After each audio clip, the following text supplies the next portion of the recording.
Vamos para o nosso texto de hoje, 1 Coríntios, capítulo 12, a partir do versículo 12, nós vamos até o final do capítulo, versículo 31. 1 Coríntios 12, de 12 a 31. Amém? Amém. Vamos lá, diz assim a palavra de Deus. Porque assim como o corpo é um e tem muitos membros, e todos os membros, sendo muitos, constituem um só corpo, assim também com respeito a Cristo, pois em um só Espírito todos nós somos batizados em um corpo, quer judeus, quer gregos, quer escravos, quer livres, e a todos nós foi dado beber de um só Espírito, porque também o corpo não é um só membro, mas muitos. Se disser o pé, porque não sou mão, não sou do corpo, nem por isso deixa de ser do corpo. Se o ouvido disser, porque não sou olho, não sou do corpo, nem por isso deixa de o ser. Se todo o corpo fosse olho, onde estaria o ouvido? Se todo fosse ouvido, onde o olfato? Mas Deus dispôs os membros, colocando cada um deles no corpo como lhe aprouve. Se todos, porém, fossem um só membro, onde estaria o corpo? O certo é que há muitos membros, mas um só corpo. Não podem os olhos dizer à mão, não precisamos de ti, nem ainda a cabeça aos pés, não preciso de vós. Pelo contrário, os membros do corpo que parecem ser mais fracos são necessários, e os que nos parecem menos dignos do corpo, a esse damos muito maior honra. Também os que em nós não são decorosos revestimos de especial honra, mas os nossos membros nobres não têm necessidade disso. Contudo, Deus coordenou o corpo, concedendo muito mais honra àquilo que menos tinha, para que não haja divisão no corpo. Pelo contrário, cooperem os membros com igual cuidado em favor uns dos outros, de maneira que, se um membro sofre, todos sofrem com ele, e se um deles é honrado, com eles todos se regozijam. Ora, vós sois corpo de Cristo, e individualmente membros desse corpo. A uns estabeleceu Deus na igreja, primeiramente apóstolos, em segundo lugar profetas, em terceiro lugar mestres, depois operadores de milagres, depois dons de curar, socorros, governos, variedade de línguas. Porventura são todos apóstolos, ou todos profetas, são todos mestres, ou operadores de milagres, têm todos dons de curar, falam todos em outras línguas, interpretam-na todos. Entretanto, procurai com zelo os melhores dons. A nossa leitura é o versículo 31, fica dividido no meio, porque nós consideramos que o finalzinho, eu passo a mostrar-vos ainda um caminho sobremodo excelente, ele faz parte do capítulo 13, porque quando os nossos tradutores fizeram a divisão, as questões da pontuação, eles não conseguiram chegar a isso muito bem, mas se na sua Bíblia tiver como na minha, né, aí quando na metade do versículo aparece um subtítulo aí no meio do versículo, né, amor é o dom supremo, aí já mostra que a nossa versão ele já traz um pouquinho isso aí. Então ele termina aí, entretanto procurai com zelo os melhores dons. Apesar de capítulo 12, 13 e 14 eles falarem todos eles sobre dons espirituais, a gente precisa ter um pouco essa separação para nós entendermos o propósito que Paulo fala a cada um deles. Vamos orar nesse momento? Senhor Deus e Pai, nós te agradecemos, Senhor, por estarmos aqui reunidos em Teu nome e te agradecemos pela Tua palavra lida, Senhor. Nesse momento queremos pedir que Teu Santo Espírito nos ilumine para que possamos compreender a Tua Santa Palavra, Senhor. Fala aos nossos corações. Em nome de Jesus Cristo, Seu Filho amado, nós lhe pedimos e agradecemos. Amém. Então, conforme nós falamos, Paulo vem mostrando o uso dos dons espirituais. E aqui ele traz um ponto muito central que estava acontecendo na igreja de Corinto, né? E eu escolhi o hino 180 para a gente cantar, justamente porque a letra do hino tem muito a ver com o que Paulo fala aqui, dos versículos 12 ao versículo 31. Eu lembro assim, quando eu encontrei, que eu geralmente pego o assunto e vou pesquisar, às vezes por uma palavra, por outra, e vejo os hinos, nosso tempo que tem relação com isso, que fala a respeito do assunto.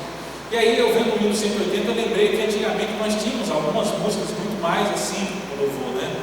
Essa ideia de família, de juntos, lembra aquela somos corpo, assim, bem ajustado. Só que uma coisa que eu tenho percebido com o passar dos anos, em várias igrejas, não aqui, mas em todos os lugares, a gente tem tido uma dificuldade de cantar esse tipo de música.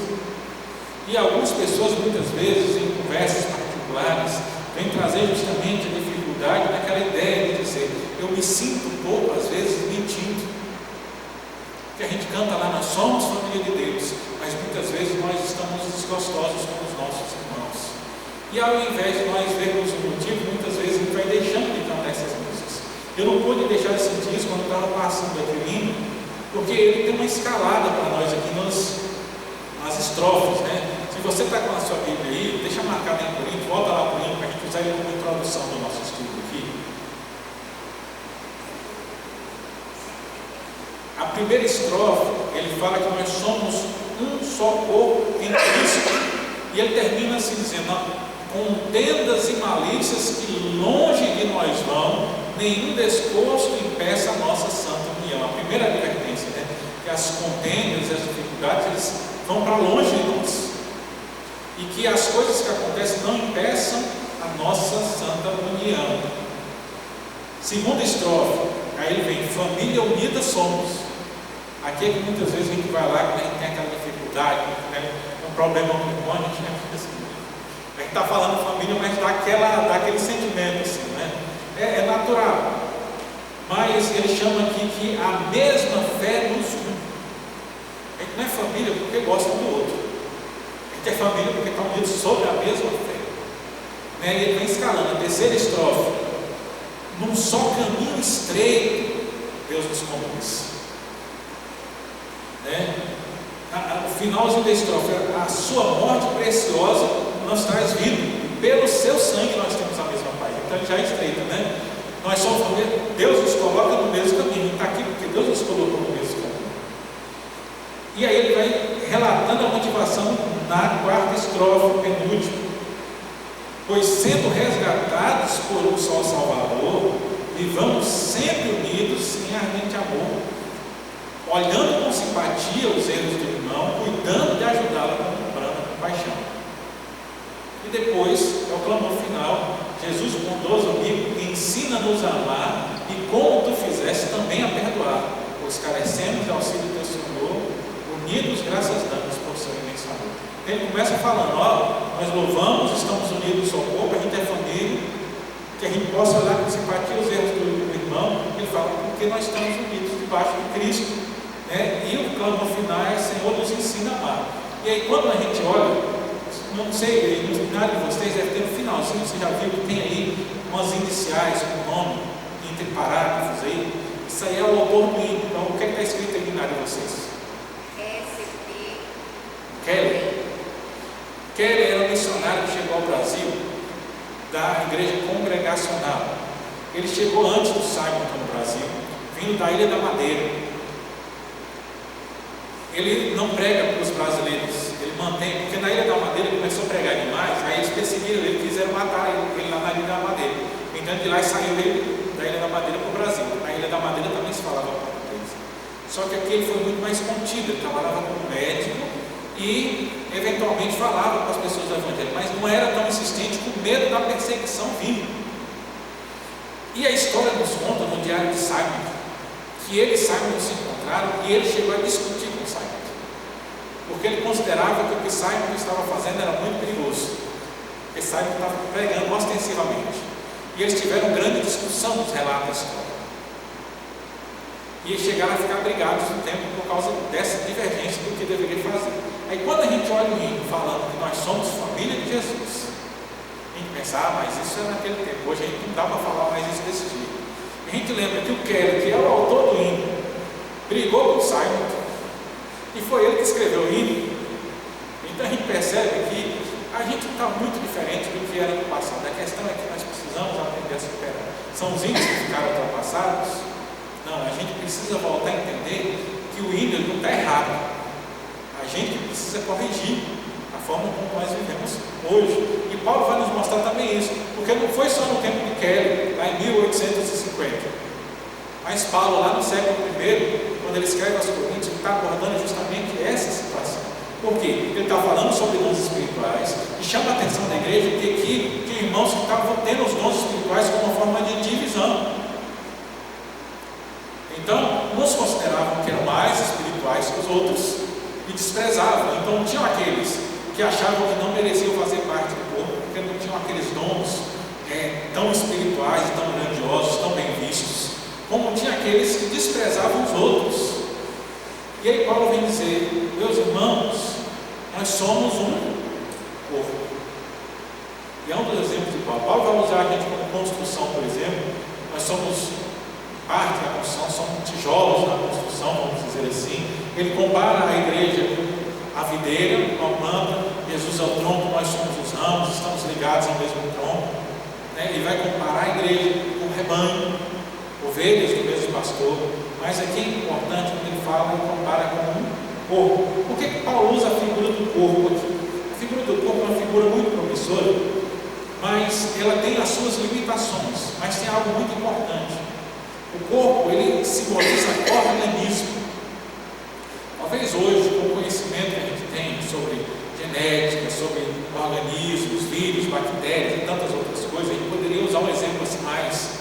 Talvez o exemplo do micro-organismo, por exemplo, ele poderia funcionar muito bem. Para quem é da área da medicina, falar sobre um vírus ou uma bactéria que vai se multiplicando, se ligando e se tomando conta do hospedeiro, ele poderia ser algo muito bom para poder exemplificar a questão da igreja, essa questão do envolvimento, da multiplicação. Mas o exemplo melhor que Paulo tinha ali era do corpo, era aquilo que era conhecido. Então o corpo é um organismo. E quando ele traz a igreja para o corpo, ele quer dizer que nós somos um organismo. E aí é diferente, por exemplo, a gente pode fazer parte de uma comunidade, a gente pode fazer parte de um clube, a gente pode fazer parte de um partido, a gente pode fazer parte de um time. Agora, eles não trazem a mesma ideia de organismo que a igreja tem que trazer. A grande questão é que muitas vezes nós estamos tratando a igreja como um time, estamos tratando a igreja como um clube, nós estamos tratando a igreja como um partido. E o que é que tem de diferente? Um clube, você se torna sócio, você paga ali, antigamente, hoje em dia ninguém mais lembra disso, Aí você pagava o título de sócio ali todos os anos, a mensalidade, e você tem o direito de acesso. E quando você quer, você vai lá, usufrui e depois vem embora para casa. Os clubes morreram porque o pessoal começou a fazer piscina em casa. Os clubes antigamente era porque tinha piscina, Só que o que acontece com todo mundo que faz piscina em casa? No começo é tudo bom, mas depois do tempo desanima. Por quê? Porque você tem que gastar manutenção. E não é um negócio que você faz de vez em quando. Então você tem que estar tratando ali todo o tempo todo. Porque você jogar aquela água fora todinho, depois você tem que encher tudo de novo, o gasto é muito alto. Além do que, hoje tem muita piscina que se você esvaziar ela, ele sai. Quando você for encher, já está vazando. Ela não pode ficar sem água. Antigamente você pagava o título e estava lá no clube. O clube se encarregava da manutenção. Você só chegava lá e queria usufruir. E você voltava para casa e não tinha responsabilidade nenhuma. Então a igreja não pode ser comparada com o clube. Essa ideia de que eu posso vir para a igreja, sentar, usufruir, ir embora, não ter responsabilidade nenhuma, é uma ideia errada, porque não traz a ideia de organismo. Por isso Paulo chamou de clube. Ele não pode ser um partido, porque é algo que fica numa parte da nossa vida. E eu posso uma hora estar falando daquilo, e na outra hora não tem nada de envolvimento nisso. Igreja é algo que precisa envolver toda a nossa vida. Ou a gente é crente 24 horas, ou a gente não é crente de verdade. E Paulo vai falar isso quando ele traz o exemplo do corpo.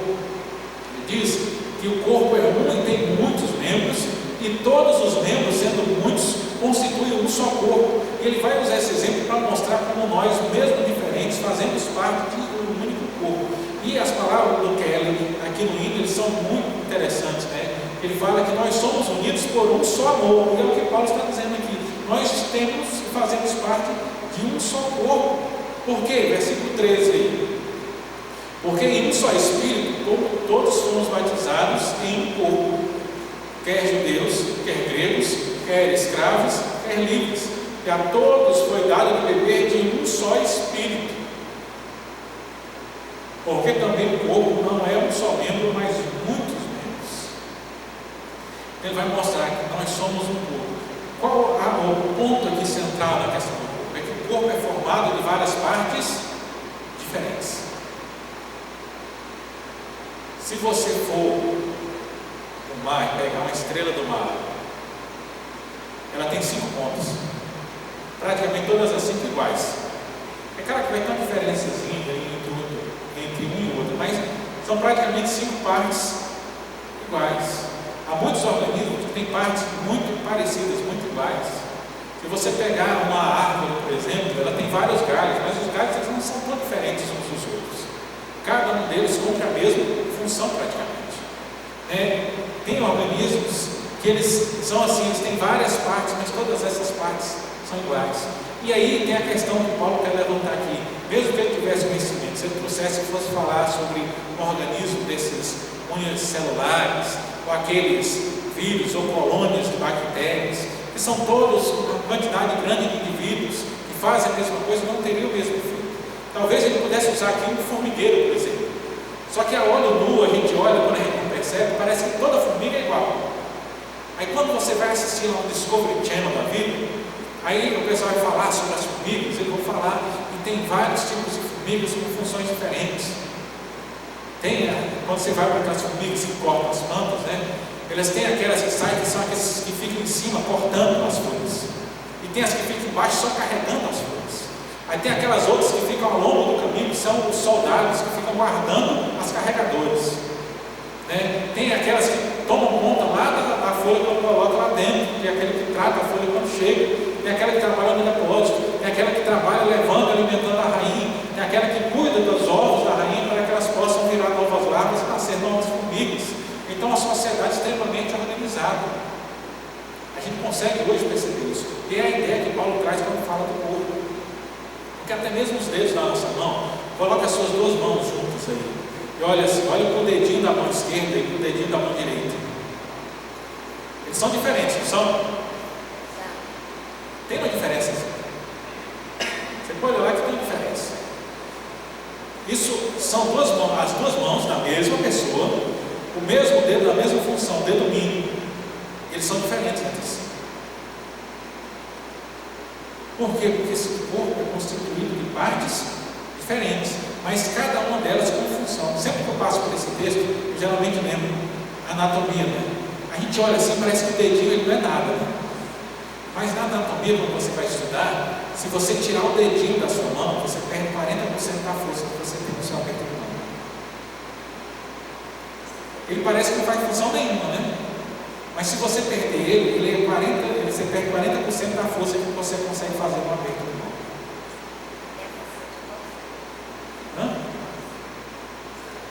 Não, também. Mas assim, a nossa musculatura, metade da musculatura aqui da mão, ela é movida com a ajuda do dedinho. Você já tentou fechar esse dedo aqui, abaixar esse dedo, abre toda a mão. Tenta abaixar o anelar aqui, só ele, sem mover o dedinho, nem um pouco movendo os outros dedos, ele está interligado, o dedinho ele ajuda nesse movimento. Entendeu? Ele ajuda em todo o movimento. Só que aí você chega em casa, pega alguma coisa que você consegue apertar com facilidade e tenta apertar com o dedinho levantado para ver se você consegue ter força para fazer isso. Cada parte do corpo traz uma função. E é o que Paulo está falando, nós somos corpo, e é todo mundo. E ele usa aqui os 4 tipos de pessoas, como se fossem os 4 pontos cardinais. Então ele vai falar de judeus a gregos. Então ele fala de 2 extremos, de escravos a livres. Então não importa qual a sua nacionalidade, era o que dividia muitas vezes as pessoas, não importa o seu status financeiro, o seu status no meio da sociedade, todos aqueles que estão em Cristo Jesus fazem parte de um só. Então Paulo ele traz essa essência quando ele fala a respeito do corpo. Então, como ele está falando de dons, a gente tem que lembrar, Cada um tem um dom. Então os dons são para quê? Para a justa cooperação de todo o corpo. Nós lemos na semana passada, na inicial, em Efésios capítulo 4, quando ele fala que ele nos concedeu dons para a edificação do corpo de Cristo, para justo desenvolvimento de cada parte. Só que o que acontece? Nos nossos dias, e eu falo assim nos nossos dias para poder trazer, por exemplo, o próximo, mas não é só nos nossos dias. Desde o tempo de Paulo já acontecia isso no meio da igreja.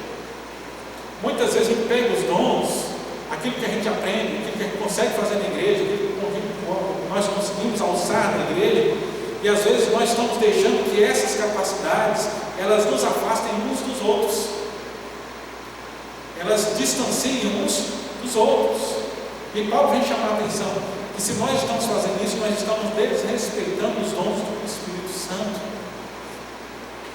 porque nós somos colocados em um só corpo. E aí é o que ele entra aqui nas duas classificações, os dois tipos de pessoas que ele vai falar. Primeiro, ele está falando daquelas pessoas que elas se autodepreciam. Eu já me dei com discipulando jovens que tinham grande dificuldade. Ele chegava na igreja e tinha aquela ideia, sabe? Já viu aquela ideia do povo meio espiritualizado, de dizer, eu senti isso, eu senti um arrepio no Espírito Santo. Sabe essa ideia? O pessoal gosta muito dessa ideia. E eu já vi jovens se afastar do evangelho porque ele dizia, eu não consigo sentir nada. Fulano fala isso, fulano fala aquilo.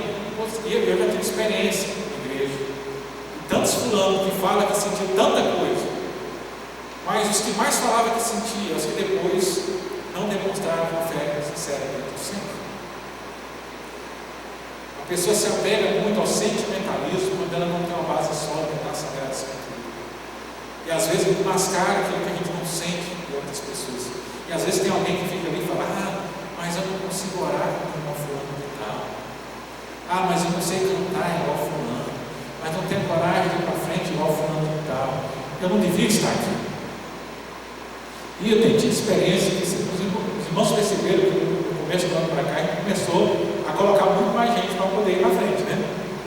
Se você ainda não foi colocado para dirigir uma escola dominical, ou então para dirigir um culto de oração, se prepare que seu nome vai aparecer. Porque todos nós fazemos parte de um só corpo. E todo mundo é importante. Às vezes tem gente que fala para mim, mas pastor, eu não dou conta disso não me coloca para fazer isso.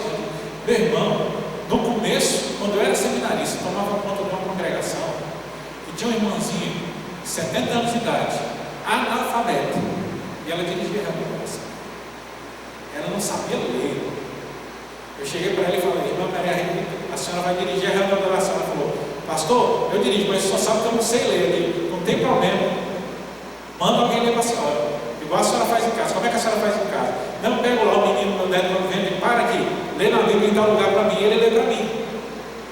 Eu digo, a mesma coisa a senhora faz, ela chega aqui na frente, acha lá, vai chamar e dizer, fulano, lê em tal lugar para mim, a pessoa vai ler para a senhora vai dirigir a reunião. E ela ia para frente e dirigia a reunião de oração. Se o irmão analfabeta não tem condição de dirigir a reunião de oração, você consegue. E aí é justamente isso que o Paulo está falando. Não pode se disser o pé, porque eu não sou mão, não sou do corpo, nem por isso deixa de ser do corpo. Nem por isso deixa de ser do corpo. 16. Se o ouvido disser, porque eu não sou olho, eu não sou do corpo, nem por isso deixa de ser do corpo. Às vezes a gente pensa assim, olha, né? Deve ser triste a vida de uma pessoa que ela não consegue enxergar e vem em plena escuridão, não tem percepção de nada. Mas você já ficou com o ouvido inflamado, tentou parar em pé, com o olho fechado? Já fez essa experiência? Você sabe quando o ouvido está moco? No interior a gente fala ouvido moco, né? Que fica assim, que você fica com os ouvidos assim. O nosso equilíbrio é baseado no nosso ouvido interno. Se a gente não tem audição, você perde o equilíbrio. Se você não ouve nada, você fica mais ou menos perdido. Mas às vezes a gente acha que só é ruim quando tem uma determinada coisa. Então ele diz, se o ouvido disser, porque eu não sou olho, eu não sou do corpo, nem por isso deixa de ser do corpo. O que é que ele está falando nos versículos 15 e 16? Ele está falando daquela pessoa que muitas vezes olha para os dons que o outro tem, né? Ele está falando de dons espirituais, fala, mas fulano tem um dom disso, fulano tem um dom daquilo, aí eu não deveria estar aqui. E o que é que Paulo diz? Nem por isso você deixa de ser do corpo. Não menospreze aquilo que Deus lhe deu, você continua sendo do corpo. E aí ele vai falar no versículo 17: se todo o corpo fosse olho, onde estaria o ouvido? E se todo fosse ouvido, onde é o olfato? Mas Deus dispôs os membros, colocando cada um deles no corpo, como lhe aprouve. Se todos fossem um só membro, onde estaria o corpo? Então, a primeira coisa, para aqueles que acham que não tem capacidade de fazer nada, ele fala: não, Deus colocou você no corpo, é porque você tem uma função. Não adianta pensar que é só o dedinho. Eu tive um professor, ele contava a história que trabalhou num lugar e tinha se não me engano, ele falava que era um grego que trabalhava com eles. Era um sujeito muito doido. Ele disse que o sujeito, na hora que ele estava meio na doida lá, ele pegava, colocava o dedinho na ponta de uma bigorna assim, pegava o martelo e dava uma martelada na cabeça do dedinho. Aí ele parava na enfermaria e ficava 15 dias afastado, sem trabalhar, só para ficar 15 dias em casa.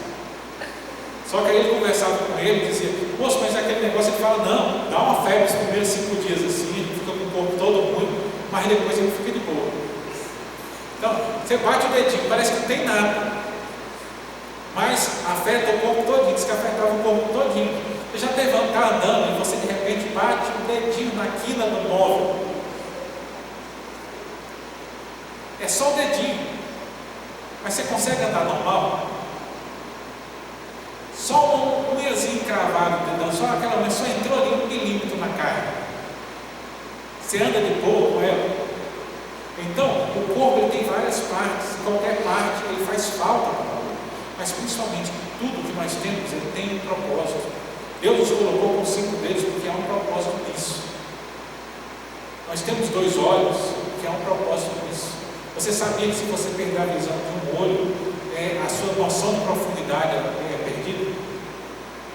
Qualquer trabalho que mexe com coisas perigosas, o pessoal que mexe com furadeira, lixadeira, esse tipo de corte, esse tipo de coisa, solo, ele é proibido por lei de trabalhar com esses equipamentos de empresa. Se chegar um negócio lá da vigilância, eles multam a empresa por conta daquilo. Por quê? Porque se ele não tem as 2 visões, ele não tem noção de profundidade, ele é arriscado. Tanto é que hoje a visão monocular é considerada uma deficiência. Então ele entra no sistema de cotas também. Então, tem que ter os 2 olhos, tem que ter os 2 ouvidos, qualquer um faz falta. A gente consegue viver com um sorriso, mas tem suas limitações. Quem já teve alguém que passou, às vezes você dá um problema, ele vai lá, tem pessoa que vai lá e tira a vesícula. Ele consegue sobreviver, mas ele não pode comer do mesmo jeito. Ele vai passar por certas dificuldades. Então, tudo que está no corpo, ele tem uma função. Até mesmo o dente do siso, ele tem uma função. Quem pensa assim, é só para doer, Até outro dia eu pensava que o pessoal ficava falando que o siso era problema de evolução, A gente foi evoluindo e a gente não precisa mais dele. Mas depois do tempo eu fui descobrir qual é o problema nosso do dente do siso. Porque o europeu não tem problema de dente do siso, sabia? Sabe qual é o problema nosso do dente do siso? É porque a gente é uma mistura de africano com europeu. É porque os nossos dentes, a maioria, eles são próprios do africano, são dentes maiores.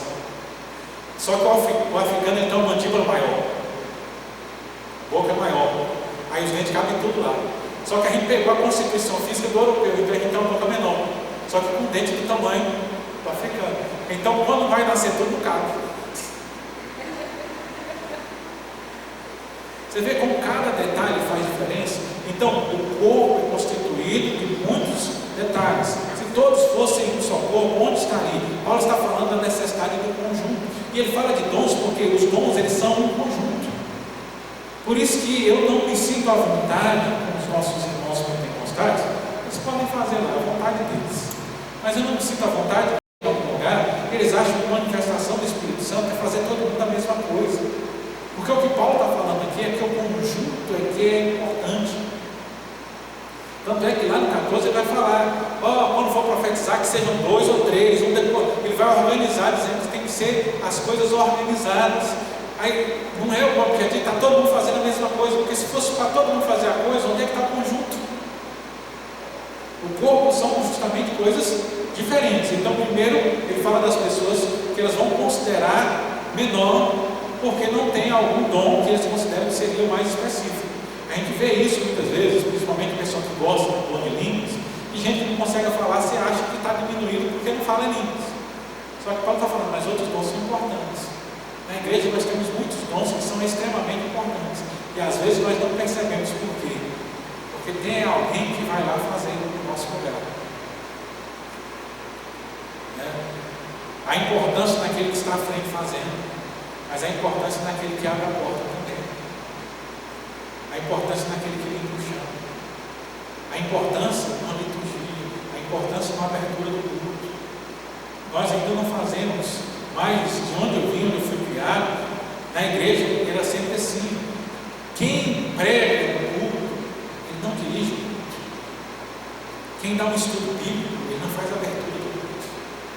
Eu fui criado nesse ambiente. Então você chegava, tinha um irmão que preparava o estudo bíblico para a quinta-feira.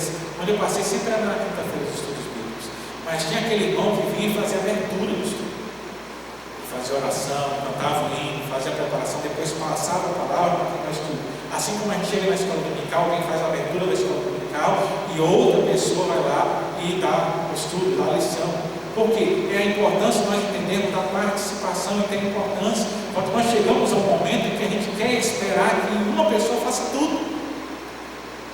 Isso tem feito cada vez mais a igreja, ela perder a sua capacidade de executar a obra de Deus.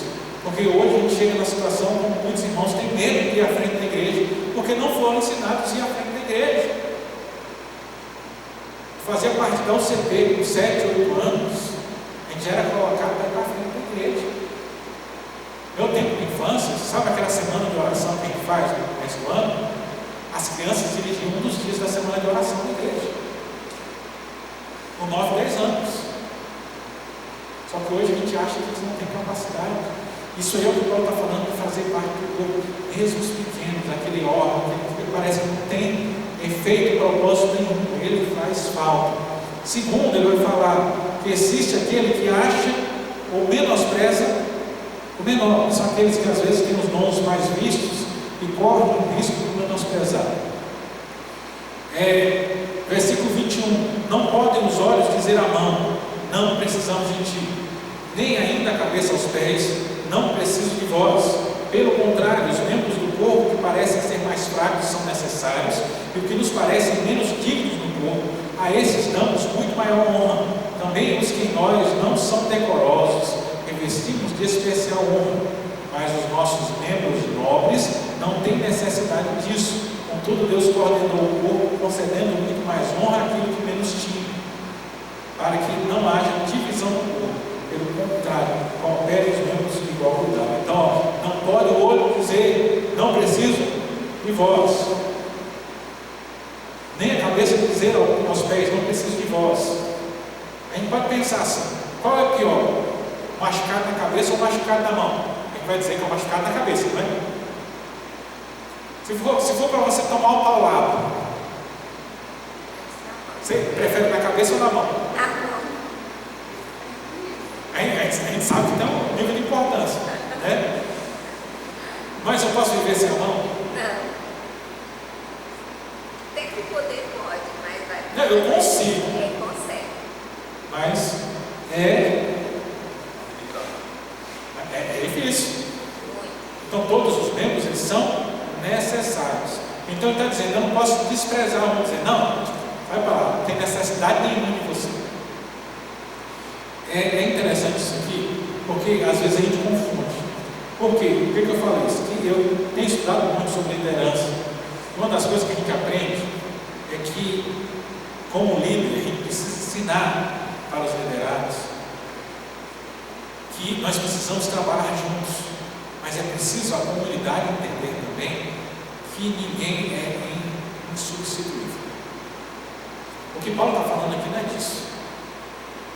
Ele não está falando de alguém que está botando banho, diz, se eu não estiver aqui, você não faz nada. Ele está falando desse tipo de pessoa. Ele está falando de pessoas que olham para alguém que faz um trabalho simples e diz, não, vai embora, não preciso de você. Alguém que despreza alguém que está disposto a fazer um trabalho. Então, não é você confrontar aquele que acha que é indispensável. Porque às vezes, como liderança, a gente tem a necessidade de confrontar quem acha que é indispensável. Isso já é um outro assunto. Mas ele está falando de desprezar aquele que está ali, fazendo alguma coisa, de bom grado no trabalho, mas que te trata como se eu não precisasse daquilo que ele faz.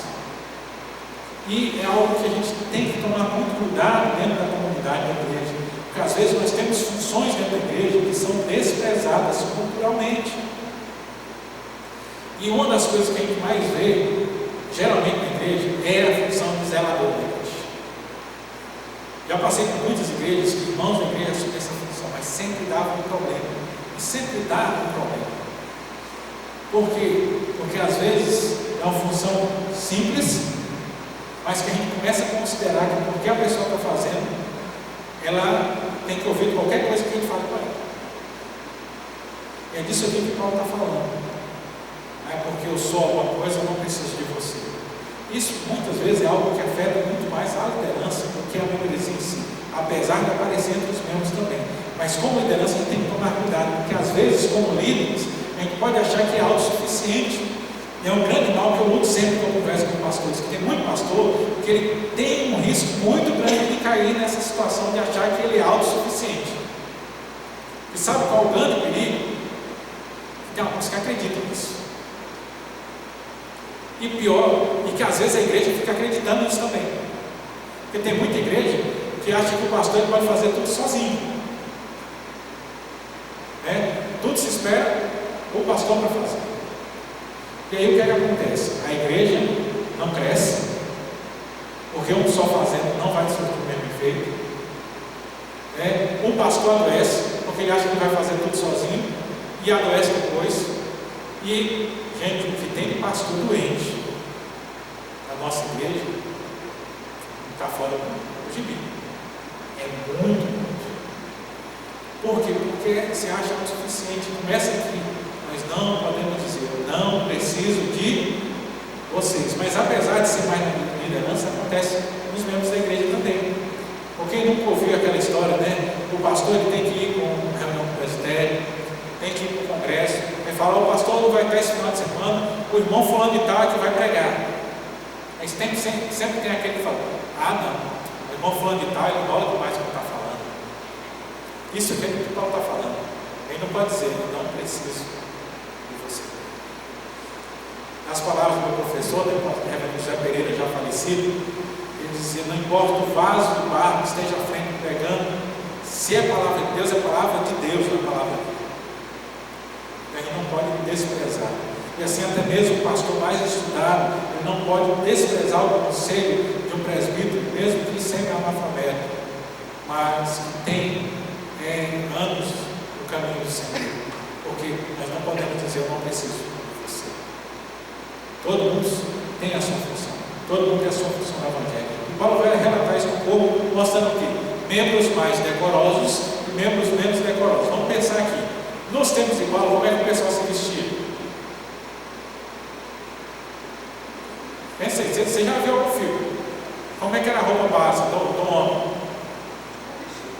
Era uma túnica comprida, só ficava de fora o quê? Os pés. Eu vou refinar um pouquinho o conhecimento dos irmãos, né? Tinha aqueles que a túnica ela aparecia até a canela, né? A túnica ia até o joelho, cobria o joelho aqui, e aparecia aqui o braço aqui, do cotovelo para frente. Essa é a túnica mais curta que era usada pelos trabalhadores braçais. Mas todo o corpo aqui ficava coberto, e geralmente eles tinham também um turbante sobre a cabeça, sabe? Mundo árabe. Turbante sobre a cabeça. Então, não se andava com o peito de fora, nem com as coxas de fora. Vamos passar por aí para não avançar muito mais. Então, Paulo fala de membros mais decorosos e menos decorosos. Então, as mãos, os braços, os pés, o rosto, esses andavam sempre à mostra, são os membros mais nobres, vamos dizer assim. Então esses estão à mostra. Eu não preciso esconder. eu não preciso colocar luvas, eu não preciso cobrir o rosto com o véu. Isso está à vista de todo mundo. Mas tem aquelas partes menos decorosas, mais púdicas, né? Então aí a roupa tem que cobrir tudo aquilo. É o que ele está falando. As partes que são menos decorosas, a gente cobre. E a gente dá especial honra, porque ali ninguém pode ver. Mas as partes que são mais assim, todo mundo fica vendo. Então a gente mostra que no nosso tratamento a gente considera as duas coisas. Então tem as partes que são mais ofensivas, vamos dizer assim, e a gente cobre elas de especial honra. A roupa que a gente usa não é para isso. E a gente pega hoje, e traz para hoje. A gente não esconde aquilo que a gente considera mais feio.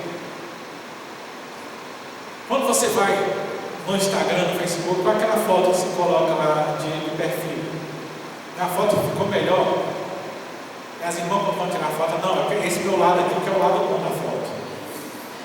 Aí tira a foto e fala, não, aqui ó, não, tira essa outra aqui, eu fiquei no seu aqui, não, tá aparecendo aqui, a papada, tá aparecendo isso. Aí vai lá, faz a maquiagem, os homens vão lá, faz a barba, corta o cabelo, coloca a roupa. O comentarista aqui do texto, ele escreve ali, algumas décadas atrás, né, ele fala, aí aquele sujeito que é mais magro, assim, que tem o ombro mais caído, né, antigamente ele fazia o quê? Colocava aquele terno, colocava uma ombreira para ficar mais assim. Aí você pega hoje, o sujeito está lá, bem magrinho, ele já usa uma camiseta com os braços mais apertados. Ele não usa isso aqui, as mulheres têm muito isso, né? Ó, você não usa a roupa desse jeito que vai encurtar, a outra vai fazer não sei o quê, dessa aqui deixa você mais gorda, essa deixa mais magra. A gente não faz uma escolha, uma curadoria naquilo que a gente usa e como a gente se apresenta para apresentar o nosso melhor lado. Então a gente trata com mais precisão aquilo que a gente considera mais feio do nosso corpo. A gente quer deixar isso mais oculto, mais coberto e menos destacado. Mas por que quando é na convivência, que Paulo fala que nós somos o corpo de Cristo, a gente quer expor aquilo que é mais feio, que a gente acha que é mais feio? Por que a gente pega os irmãos que a gente acha que não tem um negócio tão assim, e ao invés de a gente tratar eles com mais honra, para poder ficar mais bonito, a gente quer humilhar? Quando Paulo chama a atenção, ele diz, nós precisamos olhar uns para os outros, mas qual o objetivo de tudo isso? Versículo 25 ele diz, para que não haja divisão no corpo.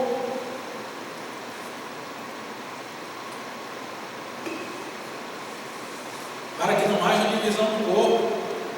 E como é que mais? Pelo contrário, cooperem os membros com igual cuidado em favor dos outros, de maneira que se um membro sofre, todos sofrem com eles. E se um deles é honrado, com eles todos se regozijam. A igreja é um conjunto, mas olha como é que a gente faz. Se você for olhar o pessoal aí, vamos dizer, nos times de futebol, os torcedores dos times, você fala mal do seu time? Não fala. Quando está só torcedor do seu time, você junta lá e fala, não, mas nosso time está ruim, isso aqui, mas só entre vocês ali. Adolfo Neto está lá com os colegas palmeirenses, vocês estão falando lá. Aí se chega o Flamengo e você vai falar mal do Palmeiras, vocês deixam? Não deixam. Mas por que quando é na igreja, alguém vai falar mal de um membro da nossa igreja, a gente junta e quer falar mal junto? Porque quando alguma coisa acontece que fica feio, a gente quer expor, ao invés de procurar corrigir. É o que Paulo está falando aqui. Se um sofre, todos sofrem com ele. E aqui vai para os dois lados. Nós precisamos aprender que a gente tem que parar de furar o nosso próprio corpo. A gente vê hoje, principalmente a juventude, que está com a juventude, que está com problema de depressão muito grande. A gente vê aqueles casos que muitas vezes são citados de jovens que às vezes se automutilam. Aquilo é pegar e infligir algum mal contra o próprio corpo. Aquilo é um sinal de quê? É um sinal de um problema. As coisas não estão funcionando bem. O problema ele precisa ser tratado. Tratado para quê? Para que não haja autodestruição. Se eu não me engano, o autor de Hebreus, ele chama a atenção da igreja dizendo, vocês não são espirituais porque vocês estão se mordendo e se devorando. Mas Nós, quando olhamos para a igreja é o corpo de Cristo, e muitas vezes, como igreja, a gente está se automutilando. Só que a gente não enxerga que isso é um sinal de que o corpo está doente. E se nós não tratarmos a doença, o que é que vai acontecer? Ele vai se autodestruir. Porque a promessa do Evangelho é que as portas do inferno não prevalecerão contra a igreja, ela não vai ser destruída de fora para dentro. Mas se nós ficarmos nos mordendo, nos devorando, nós podemos matar uma comunidade ou outra aqui ou ali. E aí Paulo chama a nossa atenção: se um sofre, todos sofrem; se um é honrado, todos são honrados. Então a gente trata os problemas aqui dentro, mas lá fora a gente tem que parar de ficar entregando os nossos irmãos para os cães, para serem caçados e mutilados. Às vezes a gente fica nisso, a gente tem que tomar muito cuidado com essas coisas. Nós precisamos saber livrar, e do mesmo modo a gente tem que tomar cuidado, porque quando nós não agimos como cristãos lá fora, o que respira em nós, respira em todo o corpo. E aí que vem a grande questão. Quando a gente começa a discipular e o crente começa a entender isso com profundidade, um dos primeiros questionamentos que vem, eu já tive que tratar de muita gente com esse questionamento, é quando eu entendo o Evangelho: por que as pessoas na igreja não entendem tudo da mesma forma? Porque tem tanta gente no corpo de Cristo que não dá importância para as coisas de Deus. Se a Bíblia está dizendo constantemente para a gente: olha, cuide, procure, sirva a Deus. Mas muitas vezes há pessoas que não têm servido a Deus como devem servir, não têm vivido o Evangelho como devem viver, não têm estabelecido o reino de Deus como devem estabelecer. Mas é um sinal que, como corpo, nós estamos doentes. Os problemas que a gente tem não são exclusivos nossos. Sempre aconteceu desde o primeiro século. Paulo está retratando justamente isso. A grande questão é que nós estamos tratando menos esses problemas. Lá eles tratavam mais. Lá nos primeiros séculos, o que é que fazia? Eles confrontavam essas coisas muito mais do que nós fazemos hoje. Hoje nós temos nos curvado, achado que é normal a igreja andar como ela tem andado nos nossos tempos. E aí Paulo vai chegar aqui, no versículo 27, dizer: vós sois corpo de Cristo e individualmente membros desse corpo. Então, quando o irmão está em pecado, aquilo vai afetar todo o corpo. Mas se eu vou lá e quero matar o irmão, essa ferida também vai afetar todo o corpo. É por isso que eu gostei muito do Kelly aqui, com simpatia, olhando para o erro do irmão, cuidando de ajudá-lo com branda compaixão. Então Paulo estabelece aqui, olha o versículo 28: a uns estabeleceu Deus na igreja primeiramente apóstolos, em segundo lugar profetas, em terceiro lugar mestres, depois operadores de milagres, depois dons de curar, socorros, governos, variedade de línguas. Porventura são todos apóstolos, ou todos profetas, são todos mestres, ou operadores de milagres, têm todos dons de curar, falam todos em outras línguas, interpretam a todos, entretanto procurai com zelo os melhores dons. Então ele coloca aqui todos os tipos. Então, desde os apóstolos, lembra quando ele fala apóstolos, ele fala dos 12. São os 12. Acabou lá. Esse pessoal que se fala apóstolo hoje estão usando errado o termo. Eles não podem ser apóstolos, porque eles não cumprem o que está estabelecido em Atos, que era necessário para ser um apóstolo. Eles não têm condição de ter visto Jesus. Ninguém tem 2000 anos. Então, se tem alguém que diz que é apóstolo hoje, ele está mentindo. Então, primeiro apóstolos, profetas, mestres, operadores de milagres. Então ele vai falando aqui de várias funções, colocando desde os apóstolos, e ele coloca lá no final a variedade de línguas. Mas tem duas aqui que eu quero destacar com os irmãos. Que uma é governos. Olha como ele fala: dom do Espírito Santo, estabelecido por Deus. Governo. Hoje em dia o pessoal fala que governar é dom do Espírito Santo. O pessoal do Espírito Santo é cura, milagre, profecia. Mas aqui Paulo está dizendo que o dom de governo é o dom do Espírito Santo. Então quem se senta para reunir, para decidir o que acontece na igreja, fica fazendo algo que é dom do Espírito Santo. Por isso, Paulo vai escrever para Timóteo dizendo: bem-aventurados, merecedores de dobrados honorários, são os presbíteros que presidem bem, e especialmente os que se afadigam no labor e no ensino. Então ele diz, olha, os presbíteros que presidem e o presidir, o governar, é dom do Espírito Santo. Mas aqui junto ele coloca também socorros. O que é socorro? O que é o dom de socorro? Pensa aí, né? Vocês vão conseguir. Dá um chute aí. Ajudar o irmão numa situação de doença, de necessidade. Quem é que tem essa função hoje na nossa igreja? Os diáconos. A função dos diáconos na nossa igreja. Então, quando ele fala aqui socorros, está falando, você vê que ele está citando aqui umas dois oficiais.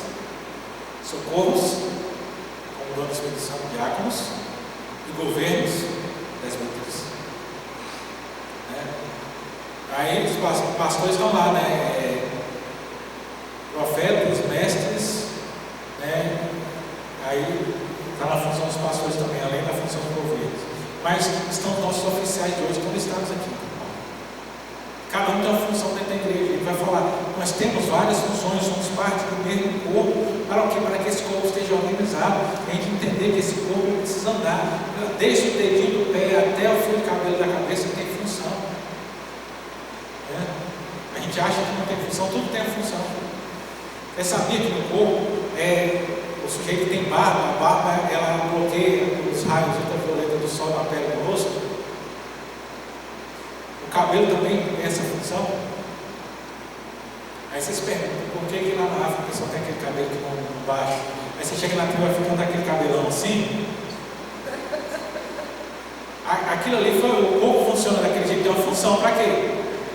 Ali tem uma função de proteção. Fora a melanina que tem a mais no negócio, porque o corpo que tem mais melanina, ele sofre menos de câncer de pele. Então o corpo ele é adaptado para todas as funções em todos os seus detalhes. Vai no alemão, mora lá na África para ver que não dá câncer de pele direto. Não funciona. Aí do mesmo jeito que aí vai o africano morar lá no Antártico, lá no Polo Norte, vai sofrer também. Por quê? Porque não tem pelo no corpo, a maioria. Esse pessoal que mora nos lugares frios, tudo tem pelo no corpo. Então, desde o pelo no corpo, tudo tem uma função desenvolvida pela genética, que agora a gente é misturado. Então, no Brasil a gente tem tudo, né?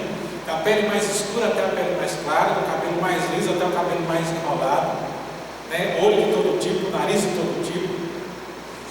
Então, a gente tem tudo misturado, a gente não perdeu essa noção. Mas o corpo ele tem função para tudo, e às vezes a gente acha que não.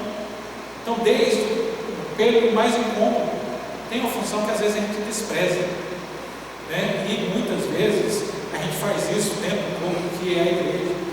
Todos nós dentro da igreja temos uma função. E a palavra diz que nós não podemos nos desprezar por achar que não fazemos parte daquilo que as pessoas acham que deve ser, porque ainda assim nós fazemos parte do corpo. Bem como nós não podemos também desprezar o outro, considerando que a função dele não tem propósito no reino de Deus, porque ele também faz parte do corpo. E se eu for e eu ataco o irmão, eu não estou atacando o outro, eu estou atacando a mim mesmo. Eu estou fazendo como alguém que com algum problema, com uma depressão, eu estou me automutilando, porque se um sofre, todos sofrem. Pode achar, às vezes eu posso até ter alguma satisfação de algo que acontece para alguém que eu desgosto um pouco dele. Mas não se engane, vai sofrer todo mundo na consequência junto. Porque se um sofre, a palavra diz que todo o corpo sofre. Por isso eles chamam, por exemplo, no versículo 31, procurai com zelo os melhores dons. Então, que aquilo que você faz na igreja não seja motivo de tropeço para você se afastar do irmão, porque você faz parte do mesmo corpo que ele. Que aquilo que você faz ou deixa de fazer não seja função para lhe afastar do corpo, porque você faz parte do corpo. Porque um membro do corpo que não anda junto com o corpo, o que é que ele é? Ele é um membro defeituoso. E o que é que vai acontecer? Ele vai ser prejudicial tanto para ele quanto para o corpo. Mas o que é que faz? Hoje a medicina está muito avançada. Quando você sofre um acidente, perde alguma coisa, que às vezes quebra o braço. Quem quebra o braço passa um mês com ele engessado. Quando ele tira, ele tem a mesma força na mão. E aí, se ele não fizer nada com aquela mão, ele vai voltar a força? Não vai. Ele precisa fazer o quê? Hoje vai para fisioterapia, vai recuperar a movimentação, recuperar a força. E por que a gente na igreja pega e às vezes o membro que está fraco, a gente vai deixando ele de lado, vai deixando ele ficar, morrer, e a gente acha que isso não vai ter efeito nenhum no corpo? Paulo vai chamar a nossa atenção. E não é sem sentido que ele faz isso aqui justamente no final do capítulo 12, para o começo do capítulo 13. Pois nós somos um corpo. E aí como é que eu ajo no corpo? Ele disse lá atrás. Ele diz, versículo 25, para que não haja divisão no corpo, pelo contrário, cooperem os membros com igual cuidado em favor uns dos outros. Mas como é que a gente faz isso? Por isso que ela está no versículo 21, né? É o versículo 31, a segunda parte, e vai emendar no capítulo 13. Eu vou mostrar um caminho excelente. Então, não façam isso, não desprezem, vocês fazem do corpo. Aí talvez eu já pense na pergunta, Paulo, então como é que a gente faz isso? Espera aí que eu vou mostrar um caminho para você. E aí tem no capítulo 13. Nós vamos estudar na próxima semana. Bem? Tem alguma pergunta? Esses dons eu procuro ou é Deus que me dá? Daqui no primeiro está falando para procurar fazer. Não, Deus concede os dons. Vamos entender duas coisas. O Espírito Santo, eu vou sempre bater nessa tecla, o Espírito Santo ele dá dom a todo crente. Todo crente tem um dom. É igual toda parte do corpo tem uma função. Então não existe ninguém na igreja que diz, eu não sei fazer nada. Tem alguma coisa que você pode fazer, que você descobriu aí, então você já tem um dom. A grande questão é que a gente muitas vezes não sabe qual é o nosso dom. Às vezes o dom está adormecido. Mas a gente recebeu e fez igual lá, o cara lá dos talentos, lembra do talento? A gente recebeu e enterrou o negócio. Aí Paulo vem e fala, procurar com zelo, quer dizer, escava aí, vê qual é o seu dom. Porque se você deixar enterrado, o que, é que vai acontecer? Na parábola dos talentos fala, se eu deixar enterrado, quando vier a cobrança, você vai dizer, não, toma dele e dá para o outro, e joga ele lá fora. Então quando ele fala procurar, ele diz, procure o dom. Procurar não é no sentido de eu querer alcançar o dom, mas é encontrar ele, porque ele já está ali. Então todos nós temos um dom, o dom já está ali. Eu preciso encontrar qual é o dom. E às vezes a gente pode ter até mais de um. Só não tem aquela pessoa que diz que tem todos. Isso não existe. Então pode ter um irmão que tem muitos dons, mas todos os dons ninguém tem. Mas pelo menos um, todo mundo tem. O Espírito Santo dá dom para todo mundo. Então pelo menos um dom você tem. A questão é procure. Por que Paulo fala isso? Eu vou só adiantar aqui, que isso a gente vai ver bem no capítulo 14. É porque em Corinto tinha muita gente que só queria o dom de línguas.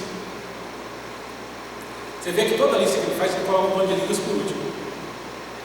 É porque o pessoal estava procurando só o dom de línguas. Então tinha gente na igreja que tinha dom para alguma coisa, mas ele não queria, ele queria dom de línguas. Então ficava só atrás de dom de línguas. Ele fala, procure com zelo os melhores dons. Ele está dizendo, procure os outros. Às vezes seu dom não é dom de línguas.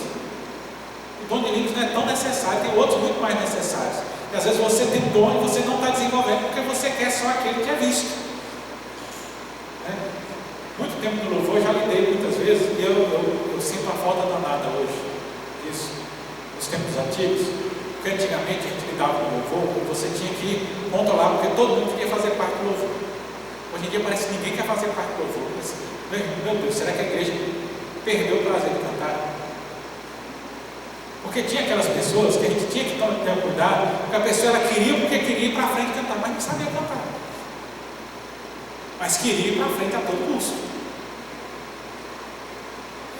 É por quê? Porque era o dom mais visto. Aí Paulo falando, procure com zelo os melhores dons. Hoje a gente não pode nem falar nada, por quê? Porque a gente não tem nem mais ninguém querendo cantar hoje em dia. É um negócio terrível. Mas procurar com zelo não é só aquilo que eu acho que é bom. Porque às vezes a gente fica procurando só aquilo que a gente acha que deveria fazer, a gente acha que deveria valorizar aquilo que eu queria fazer isso. Às vezes não é aquilo que a gente queria. O Espírito Santo deu outro dom para a gente. E às vezes é até mais importante para o funcionamento da igreja do que aquilo, mas nós não conseguimos ver porque a gente não está procurando. Por isso que Paulo termina dizendo, procura com zelo. Tem muitas funções para a gente fazer. Precisa descobrir o que fazer. Acho que a gente tinha que inventar um teste de Como é que chama aquele teste para descobrir a profissão que se coloca o jovem para fazer? Hã? Teste de aptidão. Teste de aptidão, teste vocacional. É vocacional que eu estava tentando lembrar. Tá vendo? A gente tem que fazer um teste vocacional na igreja para os irmãos, para poder descobrir. O que é que você pode fazer na igreja? Que parece que a gente não está procurando mais isso, a gente fica só esperando. A gente precisa procurar. E às vezes esse é o problema. Às vezes a gente está querendo fazer uma coisa que não é a nossa função. E quando a gente faz aquilo que a gente não tem o dom para fazer, às vezes a gente enfia os pés pelas mãos. Aí depois a gente vai brigar uns com os outros. Vamos procurar com eles os melhores dons. Saber que o dom que o Espírito Santo concede nunca é para desprezar os irmãos ou para fazer divisão da igreja. As pessoas não querem compromisso com a igreja. Todo mundo tem a sua vida corrida, a loucura de vida que a gente está vivendo. E não quer compromisso com a igreja, porque a gente precisa de tudo embora. E a gente observa o seguinte: quando alguém tem uma função, vou falar de SAF. A SAF, cada um é eleita a diretoria. Aí essa diretoria tem que fazer alguma coisa. Ela não pode acabar. E as outras não, é só assistir. É isso que ele percebe. Né? Então o dom é só enquanto eu tenho cargo. Depois que eu acabo meu cargo, acabou o dom? Acabou. Eu defendo o seguinte na igreja, não só liderança, mas o oficialato é algo que não é uma função que é dada para alguém fazer. Eu defendo o seguinte: você não elege alguém para ser presbítero, você elege alguém porque ele é presbítero. Você não elege alguém para ser diácono, você elege ele porque ele é diácono. Então a função vem antes do cargo. Então você não elege alguém para ser conselheiro, você coloca na função porque ele já é conselheiro. A igreja é vista como uma sociedade, um clube, como o senhor falou por isso. Se eu tenho um cargo, eu tenho que fazer uma coisa, se eu não tenho. E a gente precisa perder isso, é por isso que a igreja está sofrendo. E a igreja só dividir, só se acabando. É real. E isso só vai mudar quando a gente mudar a nossa mentalidade. Tem que mudar a mentalidade. O que eu faço não é porque eu tenho cargo. Eu tenho que receber o cargo porque eu já faço. E não o contrário. A gente perdeu um pouco isso. Porque a gente ainda tem aquela ideia de status. Cargo na igreja não é status. O que é que Jesus ensinou para a gente? O maior é quem serve, não é quem é servido. Mas infelizmente no meio cristão, o que é que acontece hoje? Eu estou até criticado por certos trabalhos que são feitos. Alguém critica. Hoje as lideranças querem ser paparicados. Eles não querem ser. As pessoas querem uma posição que é para os outros, tem que. E esse é o erro que está matando. É uma das coisas que tem ferido uns aos outros, e a gente está machucando o próprio corpo sem entender essas coisas. É quando um quer tomar a função do outro. Né? E aí é a coisa, né? Se quem não tem o dom de liderar, lidera, todo mundo sofre. Assim como quem não tem o dom de pregar, prega, todo mundo sofre. Né? Então, se quem tem a função de governar, que não tem o dom de governar, governa, todo mundo sofre. Mas a gente tem que procurar o zelo, e essas pessoas têm que estar no corpo da igreja. Nós precisamos tratar, a gente não pode limitar, porque quando a gente dá a ênfase, dá glória demais a algumas coisas, as pessoas começam a desejar só aquilo. E às vezes as pessoas que não têm o dom para aquilo acabam chegando no lugar. E aí vem o sofrimento. Né? Porque quem não tem o dom, ele quer manter a qualquer custo o dom. E esse aí nem vou alongar muito, senão a gente vai alongar muito, mas eu recomendo, quem quiser procurar para ler, tem um livrinho bem pequenininho, chama Perfil de Três Reis. Leia o Perfil de Três Reis. Ele vai falar sobre essa dinâmica do poder. É muito bom. É uma leitura recomendada. Sabe aquele livrozinho que o crente tem que ter para ler? Bem fininho assim, ó. Até quem não tem costume de ler, lê ele rapidinho. Ele é fininho assim, tipo um caderneta assim. Você lê ali, em pouco tempo você consegue ler ele. Você vai ler uma página, duas, é rapidinho. E a história é boa, e conta a história de Davi. Procure ler. Quem lê não vai se arrepender, eu garanto. Amém?